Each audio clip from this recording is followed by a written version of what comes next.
welcome to this bonus video where I'll be talking about the formation of new covens. This video is a follow-on from the previous series that I did where I was talking about how to potentially be able to join a new coven.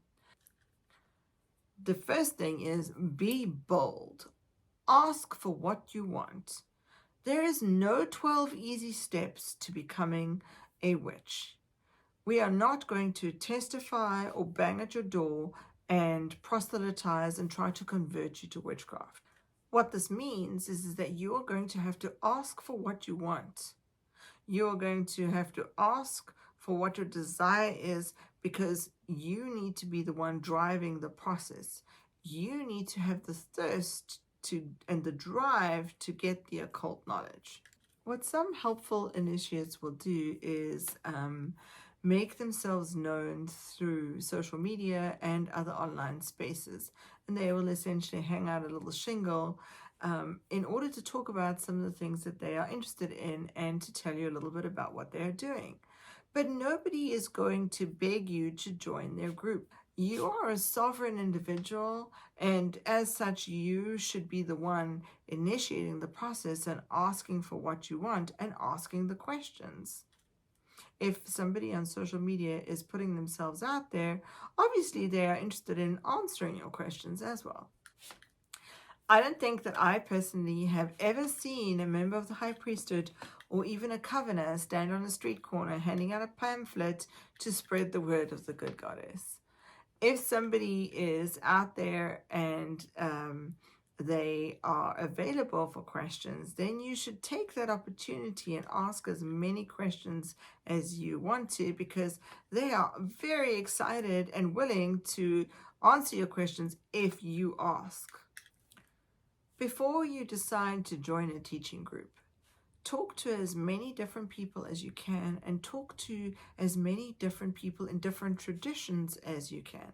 Just because a particular group or tradition is more popular or has many members or whatever, that does not mean that that's going to be the best fit for you. I would talk to as many people as you can, get to know them as people, as individuals, and get to know their group dynamics as well. That's something that I would definitely want to do.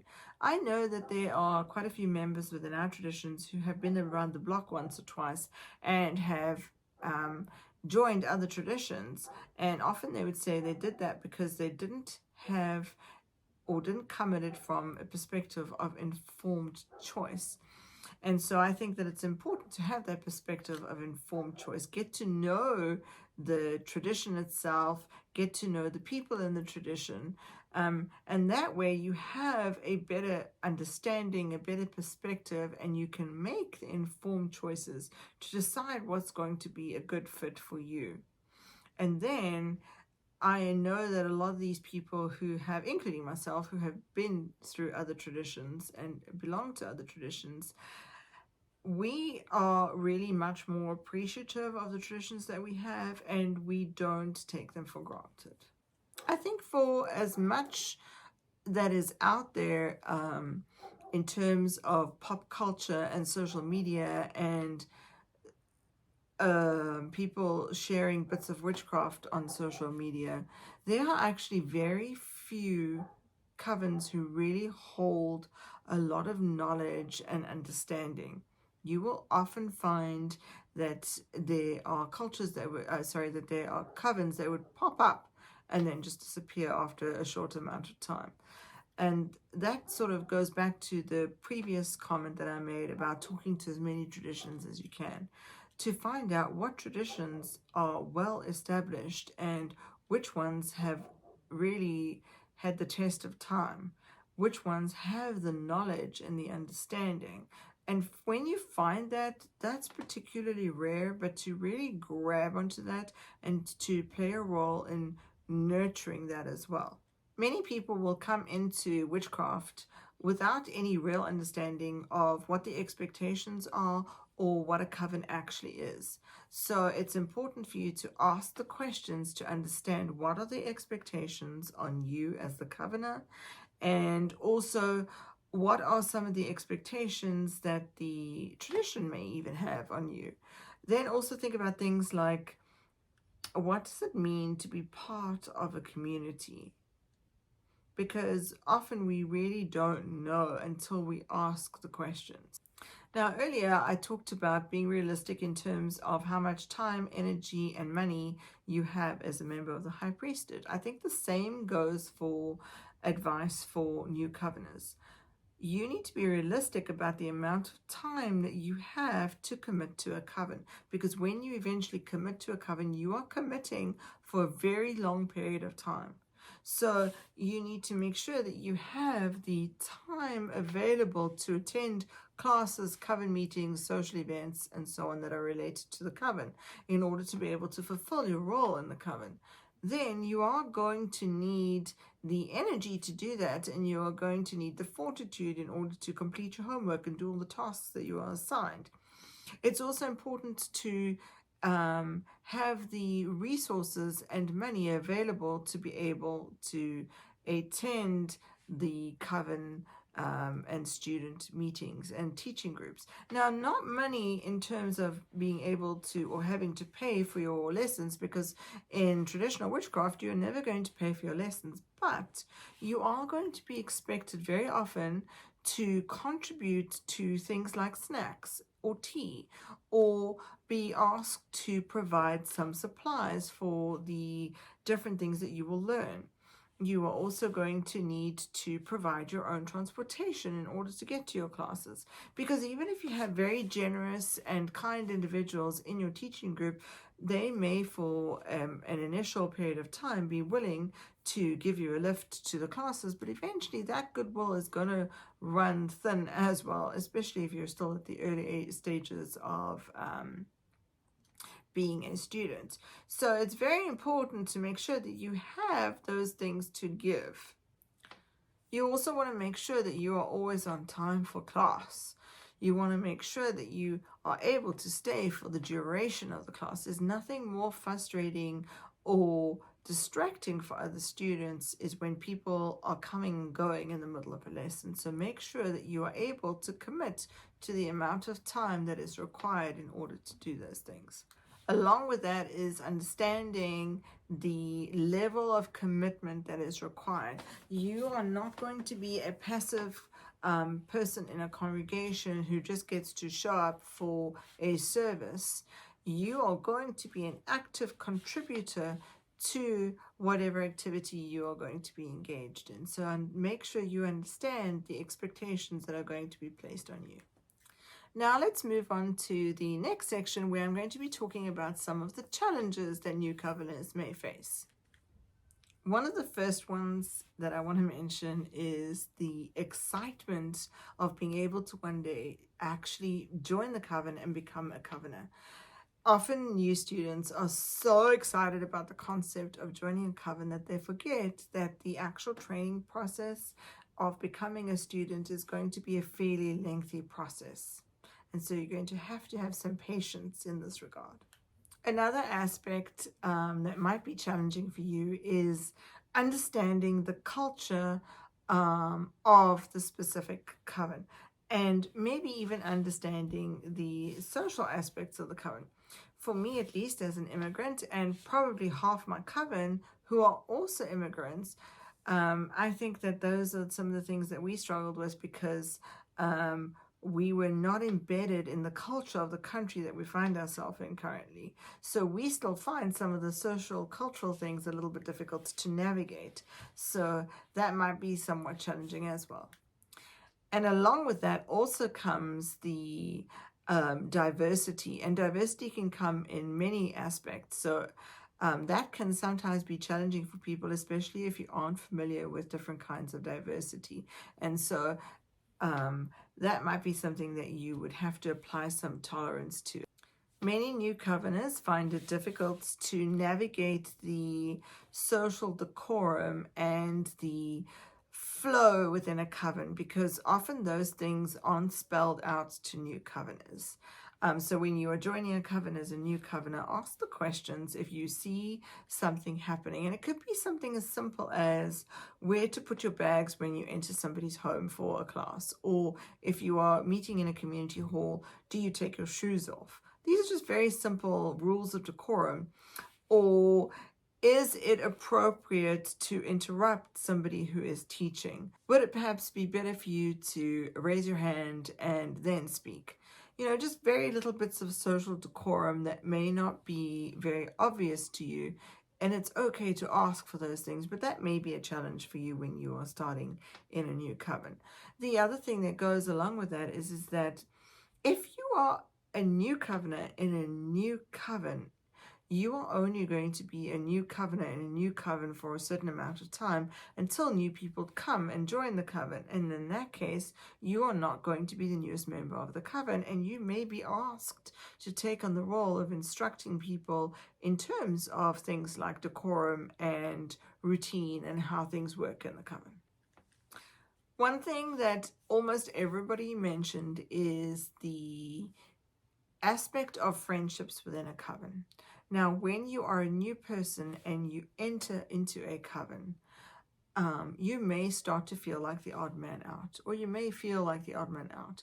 And I know that for myself, at least, that when I joined the very established coven where all the coveners had been together for literally decades, and they knew each other well and they had established friendships, it was very difficult for me initially to be able to be friends with them. And I did feel like the odd man out. Even though they were all super welcoming and kind to me, I still felt in the beginning like a bit like the odd man out. But that's very normal because friendships take a long time to establish, and especially really close bonds take a long time. So I think it's normal to feel that in the beginning, but to know that that's usually something that's going to pass. Another aspect that I found personally, and that some other people have also mentioned, is that when they joined a very established coven as a new person, that they were incredibly intimidated by the other very talented witches in the group. That is also normal, and it's kind of expected because if you are in an established coven, it's assumed that you would have grown already quite significantly compared to somebody who is just starting out. And I think that sort of that feeling of intimidation is normal, but I don't think that it's a purposeful thing that you would be intimidated, because generally within our traditions, I find at least that we're really welcoming and kind to new people. I do think that what goes along with this, though, is to remember to be receptive, not only to the learning, but also receptive to correction. And that's sometimes a much harder thing to do when you're a new person, because sometimes you want to impress and you may not be that open to or receptive to correction. But it is good to understand that you don't know it all. And especially when you're starting in a coven, even if you're a very accomplished occultist, there are still aspects of either the tradition or the religion that you are not going to know. So being receptive to correction is a really good idea. Now, I would say that in general, I have never experienced anybody correct me or correct others in a harsh judgmental tone. It would usually be in a much gentler fashion, but you do need to be open to admitting that you may not know everything and you may not be right in everything. Now, although I've said it before, I think that this is also something that could be a challenge for a new person, and that is to ask for everything that you want. I know that for myself, and I think that mostly it has to do with my own personal temperament, but I know that my teacher would not give me anything on a silver platter. I needed to ask for every single piece of information that I wanted, and sometimes multiple times. And sometimes my teacher would say, well, I think that that's something you're going to have to go and find out. And then once you have found out, let's talk about that again. Now, I am very, very grateful that those lessons were taught to me, because my teacher was able to be wise and realize what my specific temperament and nature was and my specific learning style, and was able to adapt to that and then to help me to be really good at asking for what I need. So be good at asking for what you need. Ask for what you want to learn, because it's highly unlikely that after a certain level you're just going to be presented with things on the silver platter. Related to that is that not everybody in the coven is going to necessarily be taught in the same way or treated in the same way, because members of the high priesthood that are wise will look at the different levels of skill and understanding, and they will look at the unique talents of the different people, and they will see what ways they are able to teach the individuals. So don't expect everybody to be treated in the same way or to even be taught in the same way, because I know that my teacher taught other people at the same time as what I was taught in a completely different fashion. And when I found that out, I was a little bit annoyed, because I also at that point thought that that's how I wanted to be taught, until I had the wisdom to understand that that is not my particular preferred teaching style, and that I wouldn't have done well if I was taught that way. Realizing that not everybody is going to progress in your group at the same rate or speed, and not everybody is going to progress through the degrees at the same rate or speed, or even have the ability to progress through the same rate and speed, is very, very important. It is also not a competition. And I think that that's something that a lot of people find very difficult, is to understand that when you are a student, you may start off together, but you may evolve and develop at different rates, and that it's not a competition to see who gets there first, but it is a process where you are going to develop faster or slower than somebody else, depending on their unique skills and talents, or your unique skills and talents. And that in order for you to personally grow and develop, you are going to need to do different things. So just remember, it's not a competition. We're all going to develop and be able to do different things, but every single person's talents and skills are important to the overall functioning of a coven when a student eventually joins a coven. Now, related to that, of course, is that not every student is going to be able to jive with or fit in with or appreciate the learning, or just rather the teaching style of a particular teacher. Some people are not going to jive with you, and you aren't going to jive with them, and that's actually okay, because in that case you can have the opportunity as a student to find somebody who you are able to connect with in that way, and is able to teach you in the unique way that you need to be taught. Now, if you do find an excellent teacher that you drive with and that is able to help you to learn in a productive fashion, one of the best pieces of advice that I can provide you with is to say, be incredibly grateful and appreciative of that teacher.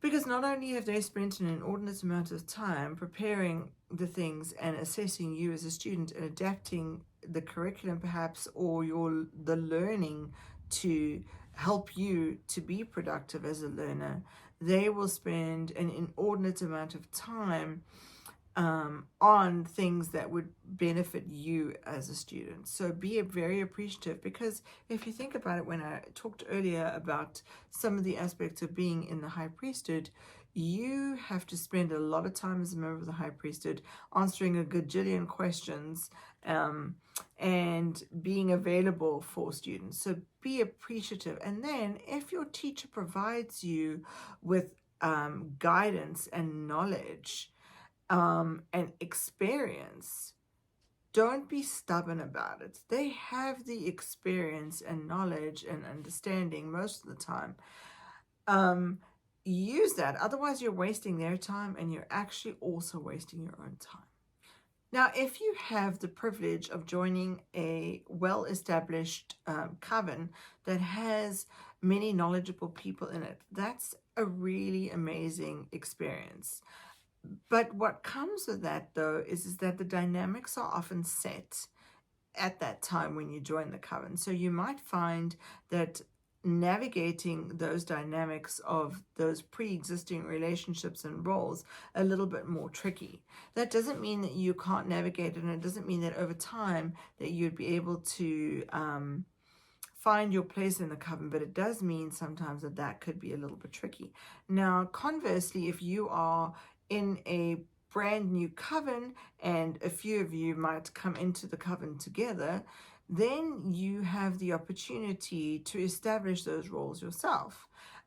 Usually you have the opportunity to find your place in the coven, and it might be an easier process. But then again, it goes back to the comment I made earlier about a lot of the knowledge and experience only then being with the high priesthood in that particular case. So in that case, you might be able to easily navigate the dynamics because you are actually having the opportunity to create them. But at the same time, there might not be that knowledge for a brand new coven. Now, very few people are incredibly blessed and able to just fall right into the coven of their choice. Often, one of the challenges we face very early on is to find the right tradition for us and the right coven for us that's going to be a right fit, and also that we're going to be a right fit for the coven. That can take often years to be able to accomplish that. And then sometimes you have to travel great distances. For me, as I mentioned earlier, the distances I needed to travel in order to receive my training and initiations were huge distances, literally crossing countries in order to do that. Now, other people may be luckier and they might only have to travel 3 or 5 hours in order to get to the coven of their choice, but that still means that it's going to be a challenge for you to find one that is going to work for you. But when you do find that one, I would say take the opportunity to appreciate it. Leaving a coven or a teaching group where it's not the right fit for you is also another challenge that you may have to face, and especially if you've had to travel far distances in order to receive your training. It can be kind of disheartening and sad, and there might be a lot of hurt feelings involved in that process. But you know, we are adults and there needn't be hard feelings as long as you are honestly open and transparent and expressing how you feel about things. Very often, people will understand and you can move on. Another very difficult thing that you may experience in a group is that some individuals, either inside or outside the group, may badmouth you or say mean things about you, and we might respond in very human ways. Whether you deserved it or not is irrelevant. I think that the way that you respond is actually really important, because often if people are saying bad things or badmouthing you, then it often says more about them than it actually does about you. Now, that doesn't make it less devastating when you're in that position, but I think it's here important to understand that we are still human and nobody is perfect. We are still growing and developing, and it's related to this is the next point that I was going to talk about, and that is to remember that nobody in a coven is going to be perfect. No coven is perfect. Even if the coven is pretty darn amazing, no coven is going to be perfect. And there are always going to be some bumps along the way, or some hurt feelings, or some issues that you're going to have to work through and resolve. No coven is perfect, but there is a far difference between not being perfect and having little foibles versus a very toxic environment. And if you enter into something that is genuinely not good for you, well, then you have the opportunity to leave. Even with really amazing teachers and elders and people that you look up to, always remember that they are still human and they can still make mistakes. They are still flawed. They are still failing. You know, they are not perfect. Even if they are amazing occultists and excellent teachers, don't put them on a pedestal and think that they cannot make mistakes. That would be a mistake. And also have appreciation for their good aspects. Have appreciation for what they have accomplished.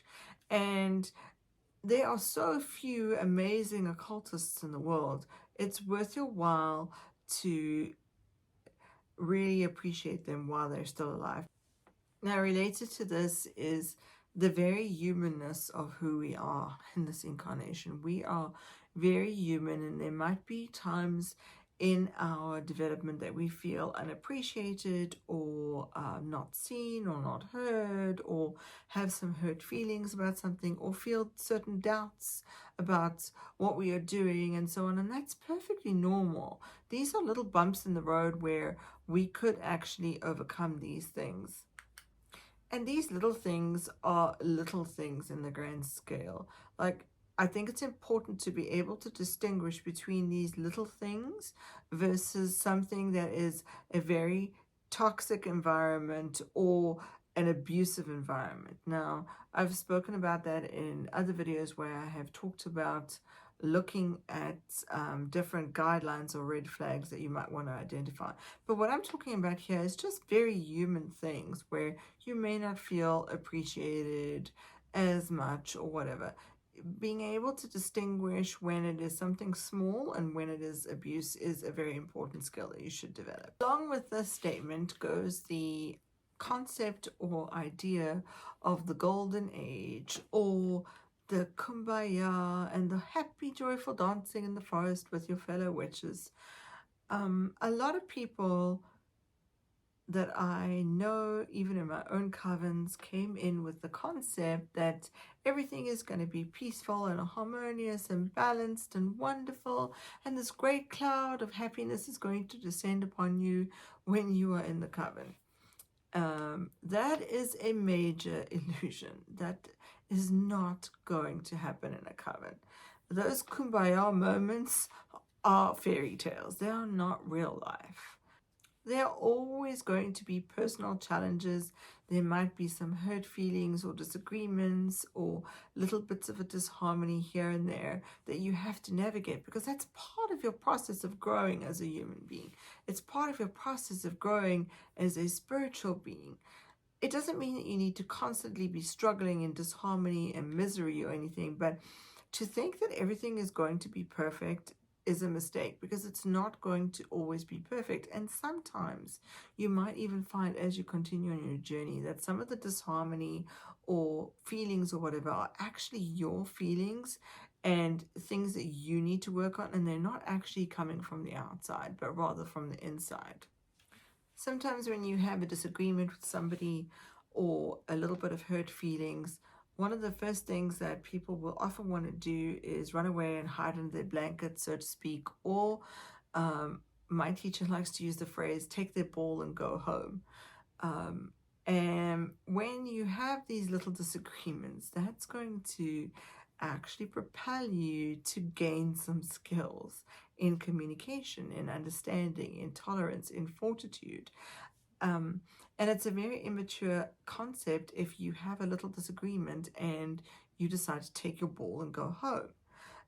That takes some growth in order to realize that you are going to need to exercise your iron will and your emotional maturity to overcome some of these small things. Another point that some of the people in my tradition talked about is the concept of looking at other people outside of our traditions, or even in our traditions, or even some of our teachers, and thinking, oh goodness, I'm never going to do that thing. And to look at people and say, that is what I don't want. Now, sometimes that's a good thing, to look at those situations where you are not in agreement with the way people behave, and to say, you know what, I'm going to do better at that. I'm not going to do that thing or whatever. And sometimes you will say, as a high priest or high priestess, that I'm never going to do that thing. And then when you are running your coven, you may find yourself actually in that situation of doing that thing that you said you didn't want to do. And I think that's perfectly natural, because, you know, we often, when we are on the sidelines, can think that we know better, or think that we have better understandings than those actually doing the job. It's a very natural process, and it's actually okay to feel that way. But I think that if you are a covener or a student, take note of the behavior of your leaders and facilitators, and if you are ever in the position to take on that role, carefully reflect on that when it's your turn. Related to that, again, is the concept that elders and tradition leaders are infallible. Because in our tradition we believe in the concept of reincarnation, we are very much aware that we are not perfect, that we are fallible, that we are human, and that we still fail. Another thing that I would suggest is that you learn from your mistakes. When you have failed or you have not succeeded in doing something, have the humility to do something again, to try again, or if necessary, to apologize, or whatever the case may be. Don't be too proud. Be humble in your approach when you are learning new things. You're going to have to balance humility with your iron will as a witch in order to be successful and to accomplish the things that you want to achieve. One of the very important things that I did mention earlier, very briefly, was the concept of balance and harmony. Balance and harmony is not going to descend on you like a golden cloud. That is something that you as an individual person are going to have to work at. You're going to have to work at the balance and harmony within yourself first, and then achieving that in your life around you as well. It's something that you are going to have to actively work on in order to be able to have that balance and harmony.